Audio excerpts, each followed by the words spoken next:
pangalawang araw namin dito sa Tagaytay na pagdesisyonan na namin na lumabas ng villa para ma-explore ang labas at syempre kumain ng bulalo na signature food ng Tagaytay City. Pagkatapos noon pumunta na rin kami ng Sky Ranch. Ang sarap naman ng gising kapag ganito kagandang view yung makikita mo. Pagkatingin ko nga sa may swimming pool kahit na tanghaling tapat at napakainit, yung daddy ni Jonathan nagbababad na. Pagbaba ko meron na agad akong kaping nakatimpla. Kaya naman bago umalis ininom ko na muna. Nagulat nga ako na biglang tumabi sa akin itong si dad tapos inaabot sa akin yung phone. Akala ko naman kung mag-selfie daw pala kaming dalawa. Kasi isasend dyan sa mga kaibigan niya at kamag-anak, pati sa mom ni Jonathan, na hindi nga makakapunta sa wedding kasi nga hindi na kaya yung ganito kahabang biyahe.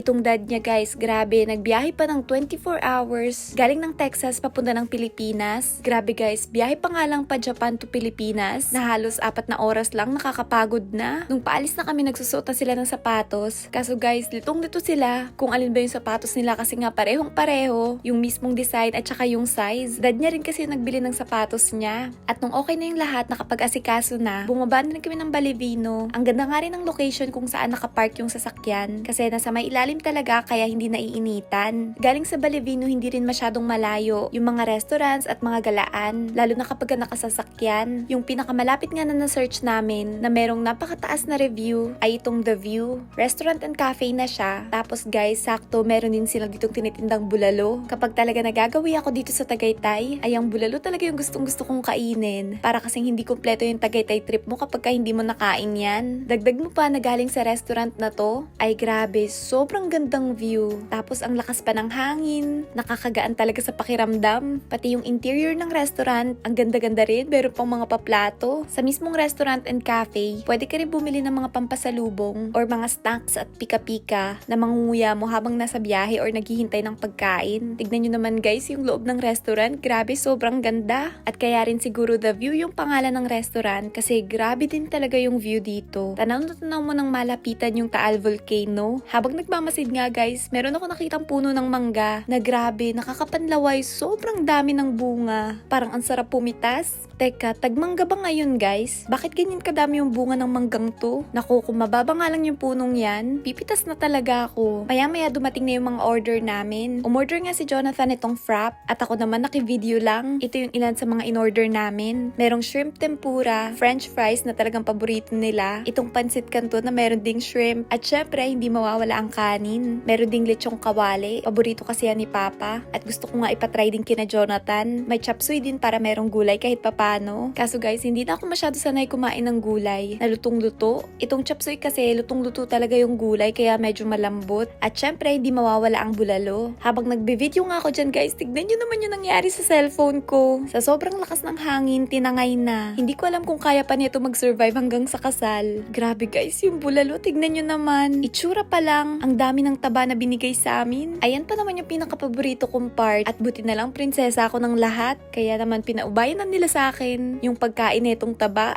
Pero sabi ko wag masyado. Baka ma-high blood ako at hindi na makagising sa araw ng kasal. Grabe guys, sobrang sarap ng lasa. Kaya naparami din talaga yung kain ko ng kanin. Sabi ko pa naman hanggang bago yung kasal, magkokontrol talaga ako sa kinakain. Hindi naman ako nakasobrang strict diet. Pero talagang mindful ako sa kinakain ko. Kasi nga guys, umorder ako ng gown na hindi ko talaga kasukat. Mas maliit sa akin. Pero yung size ko ngayon, kasya na. Pero yung size ko bago ko in-order yon, alam ko na medyo maliit talaga siya sa akin. Kaya guys, yung gown na yun yung naging motivation ko para mag-control ng kinakain. Kasi gustong-gusto ko talaga yung itsura ng gown kaso nga lang maliit sa akin. Kaya ang ginawa ko, medyo nagpapayat ako. Marami nga rin nakapansin nun. Kaya guys, alam nyo na yung dahilan kung bakit. Walang iba kundi dahil gusto kong masuot yung gown na na-order kong maliit. Medyo matagal ko na yung na-order bago pa yung mismong kasal. Kaya guys, after talaga ng kasal, babawi ako ng pagkain, lalo na dito ako sa Pilipinas. Kakainin ko talaga lahat ng mga paborito ko dito. Tatapusin ko lang talaga yung kasal. Pagkatapos kumain, dumiretso na rin kami sa Sky Ranch. At grabe guys, tirik na tirik yung araw. Akala ko nga medyo mas malamig dito sa Tagaytay. Pero guys, kapag tanghaling tapat, grabe, sobrang init din talaga. Pagkapasok ng Sky Ranch, meron ditong bilihan ng mga souvenir. Dito nga dumiretso yung mga tatay. At ayan guys, nagsusukat sila dyan ng mga sombrero na merong nakalagay na Tagaytay City. Ito namang si mama pang beach yung nais. Nagre-ready na magdagat pagkatapos ng kasal. Ang init talaga guys. Kahit na nandito na kami sa may shade. At dahil nga lahat kami merong tatak, go na go rin sila sa mga trip ko. Sabi ko mag-video kami na nakaganito. Ganyan talaga, kailangan na nilang masanay. Kasi kapag meron silang kasamang vlogger, syempre hindi mawawala yung mga pictures at videos. Kaya isa pang video na ni-request ko ay itong nakababad kami sa may initan, makapagpa-picture lang sa may name na Sky Ranch. Diba guys, go na go rin talaga sila.